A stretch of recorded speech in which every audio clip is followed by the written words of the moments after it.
So this year's theme is actually looking at creating a competitive future. So one thing that we've come to realize as ZESCO, as a nation together, is that ZESCO, being the utmost energy provider for the country, is a key in terms of creating competitive futures for our country. You look at, for example, supplying power to the agricultural sector. There is a drive by the government of the Republic of Zambia to ensure that crop production, winter crop production, is greatly improved. And then you can't improve that without the steady supply of electricity. So we are actually prioritizing the agriculture sector in terms of ensuring that we supply the needed electricity to them. We talk also of mining entities, critical installations like hospitals. We prioritize those in terms of supplying of electricity, because without the supply of that electricity, that energy, there can't be any future that we can be talking about. We also talk of the energy, the education sector. As ZESCO, we've actually also taken it further by putting up a school that is teaching the young minds from grade 8 or going upwards, and ensuring that those pupils, when they graduate and good results, they can have an opportunity to go to college, to go to university. And by doing that, it means that you are now creating that kind of competitive future, because now the young people that are being educated will be looking forward to something, will be looking forward to being in competition with others and wanting to do better than the others. So ZESCO is actually touching all sectors of the 8th National Development Plan in ensuring that it being a government entity, because ZESCO is owned by the government of the Republic of Zambia through the Industrial Development Corporation.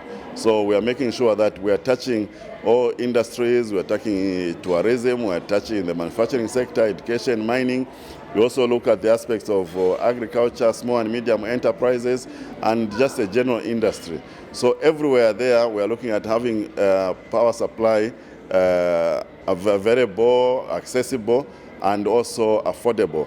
So we are looking at an aspect where, as ZESCO, we have installed capacity of 1,800 plus, but as a nation, we have installed capacity of electricity of about 3,700 megawatts. So with that, then we make it accessible to about 1.3 million customers, where 80% of those are mostly in urban areas. And we're also increasing the accessibility in terms of the recently launched, commissioned Kabwe Pencil line, which will enable us now to actually connect to the northern part of the country and eventually also connect to East Africa, where we can be able to get power from them and also them getting power from us. And then when we talk of affordability, we are looking at the aspects of ensuring that electricity is made available to as many customers as possible.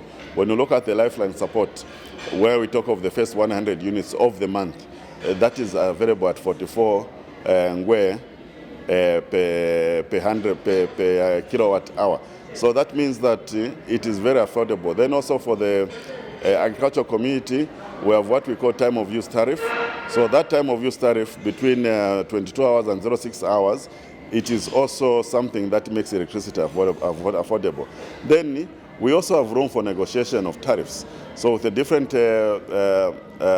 users of electricity, especially the industrial ones, where we have to have power purchase agreements or power supply agreements, then we do get to negotiate in terms of tariffs. And all that, at the end of the day, helps us create that competitive future. So actually, when you talk of power rationing and what is currently going on in terms of the power deficit that we have, the generation is continually going down, the demand is continually going up. So meaning the less supply that we have and the more demand that we have, the greater the deficit. So that is what we have at the moment, because the water levels are going down, they are not increasing. So it means the generation is going down. And then what we are doing now, the first stage that we did is the power rationing itself, the load shedding. So that is helping or in a larger way. And then we've also cut down in terms of exports from about 520 to just over 200 megawatts of power from the time we started load shedding, so that we reduce on that. We just left them with a lifeline support, where they also need to supply to their critical institutions like the hospitals and some mines. And then we've also increased on imports. So we are now importing more power so that when the imported power is working, our generators can rest a bit so that we don't completely run out of water.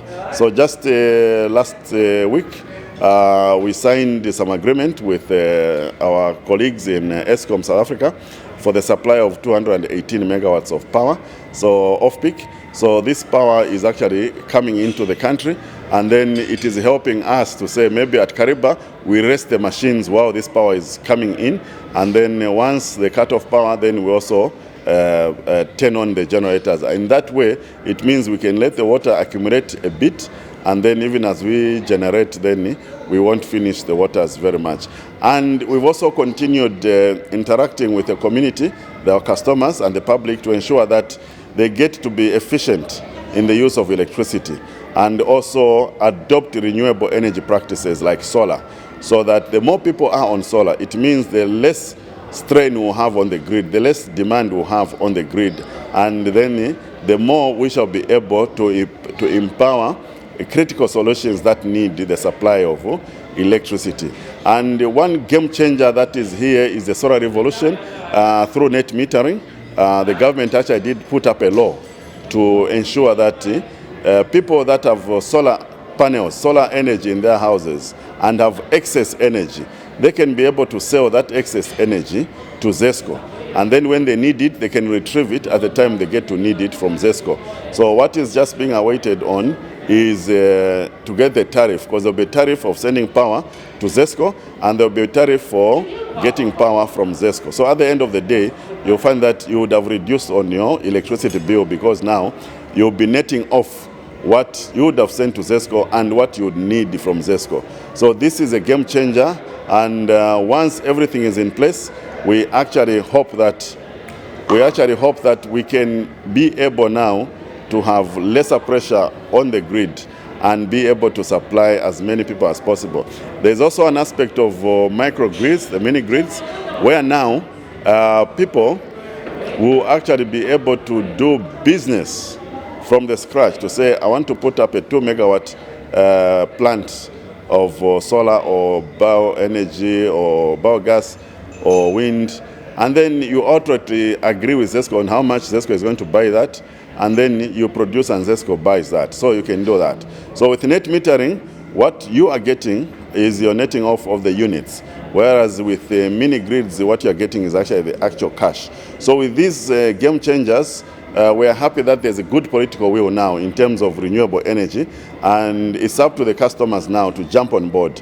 So on the ZESCO website, net metering on the ZESCO website, you can actually get more information. We've also gone a step further in terms of making sure that people get the right equipment that they need by giving out recommended equipment on the website to ensure that they get that. So the inverter is not just the ordinary inverter that someone has to get.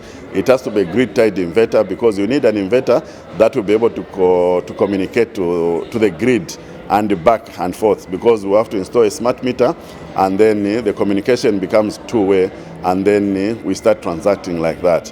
But the goodness is that we'll be so much independent of the grid, we'll be doing renewable energy, and we'll reduce on the cost of electricity in the long run, and then save some power for critical installations like hospitals, small and medium businesses, industries, manufacturers, mines, and the likes, for them to continue powering the country in terms of energy and the economy.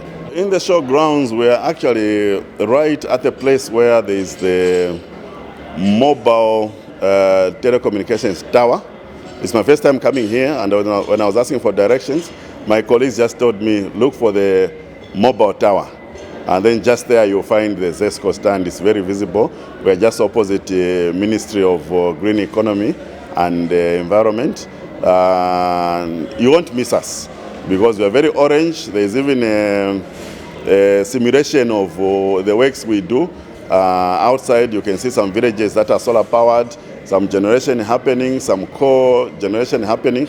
So it's very much visible, and then you can also come and actually see real life net metering that we are showcasing outside to show you how net metering actually works and how power is being transmitted both ways. Otherwise, you are very welcome, get to understand ZESCO and see the many services that we are doing.